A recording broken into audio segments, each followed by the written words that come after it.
राकेश, अरे मित्रा, काय झालं?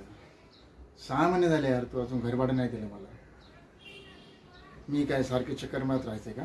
तू सारखी तारीख देतोय काय बाबा, मी कोर्टात उभा येते. बघ, तुला जर घर भाडं द्यायचं नसेल, तुझ्याकडे पैसे नसतील तर तसं सांग ना, खाली कर, मी दुसरं कोणाला तरी देतो, ते येऊन राहतील ना. अरे बाबा, माझं पोट चालतं त्याच्यावरती.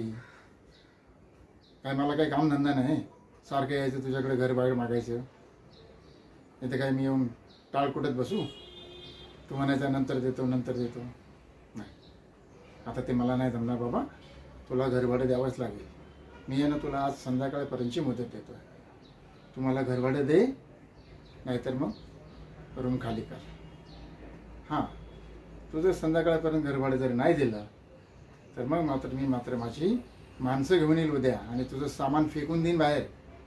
मग जा तुला कुठे राहायचं ते, आणि रूमला टाळा लावून टाकेल.